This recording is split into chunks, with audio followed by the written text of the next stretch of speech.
Bạn nghĩ rằng cổ tích chỉ toàn ánh sáng và cái kết có hậu sao?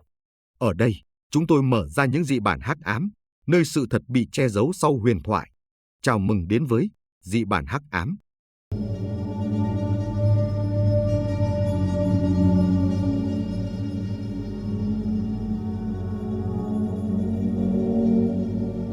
Xưa kể lại, sau khi Hậu Nghệ bắn rụng 9 mặt trời, núi rừng vẫn còn mùi cháy xém như xác than.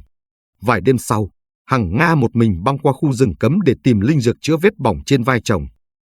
Trong làn sương loang như tro tàn, nàng thấy dưới gốc một thân cây cháy đen có một con thỏ trắng to bằng đứa trẻ. Lông nó dính máu khô, tai bị xé rách, mắt đỏ như than hồng sắp tàn. Khi Hằng Nga đưa tay bế nó lên, gió không thổi mà lá vẫn động. Nàng chưa kịp mở lời thì nghe một tiếng thì thầm rất khẽ vang lên sát tai, nhưng môi con thỏ tuyệt nhiên không hề nhúc nhích. Cứu ta, ta sẽ chỉ thuốc cứu người ngươi thương. Đêm đó, Hằng Nga giấu thỏ vào căn phòng phía đông. Nửa khuya, người hầu nghe tiếng cào nền đá, tiếng gõ cửa lóc cóc như tay trẻ con. Không ai dám lại gần. Khi nàng thiếp đi, giấc mộng kéo đến.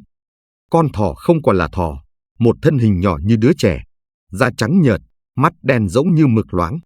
Nó đứng giữa bóng tối nói bằng giọng không nam không nữ.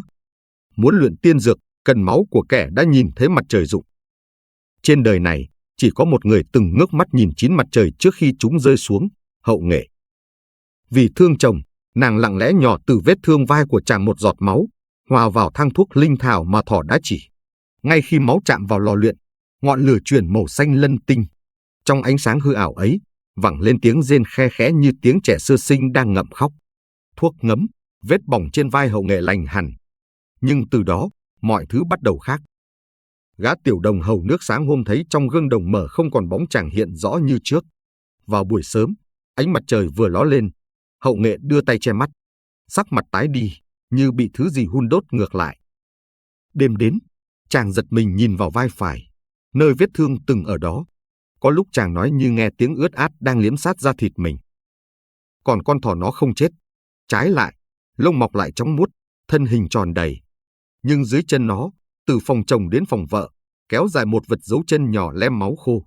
Người quét dọn không ai dám lau, vì lau tới đâu, sáng hôm sau lại hiện ra tới đó. Rằm tháng sau, trăng không vàng, không bạc, mà đỏ nhòe như vẩy máu. Cả phủ im re, chỉ còn tiếng gió xoáy sát mái ngói. Hằng Nga tỉnh giấc, sờ sang không thấy chồng.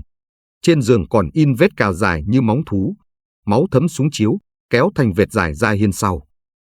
Nàng lần theo dấu, tới bờ ao sau phủ ánh trăng chiếu xuống nước đỏ quạch. Dưới ánh đó, con thỏ đứng bằng hai chân, thân cao gần bằng người lớn. Mắt nó không còn đỏ mà chuyển sang đen giống như không đáy. Nó đang lôi thân Hậu Nghệ đi, không phải bằng miệng, mà bằng hai chân trước đỏ lòm như dính máu tươi. Trong cơn tuyệt vọng, nàng chộp lấy phần tiên dược còn lại, uống cạn mong giành lại linh khí chồng. Nhưng máu luyện dược đã đổi số mệnh, thân nàng nhẹ bẫng, rồi trong tích tắc, bị hút thẳng lên bóng trăng.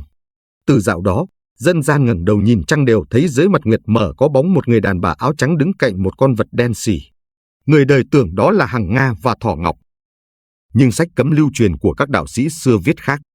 Kẻ kia không phải thỏ tiên mà sinh linh ăn máu trời đất, đổi lốt thú. Hằng Nga chỉ là kẻ bị nó giữ lại để canh linh dược còn dang dở. Có lời đồn, nếu đêm rằm soi bóng nước mà thấy sau vai mình thấp thoáng đôi tai thỏ, thì 7 kiếp sẽ bị gọi tên. Và nếu nửa đêm nghe thấy tiếng ai đó cào nhẹ sau lưng, thì tuyệt đối đừng quay lại. Vì đôi khi, cái bóng đang đứng sau bạn không còn là của bạn nữa. Nhưng đó chỉ là những gì người đời truyền lại, còn sự thật dưới ánh trăng máu kia vẫn chưa ai dám kể hết. Bạn có muốn biết điều xảy ra sau đó?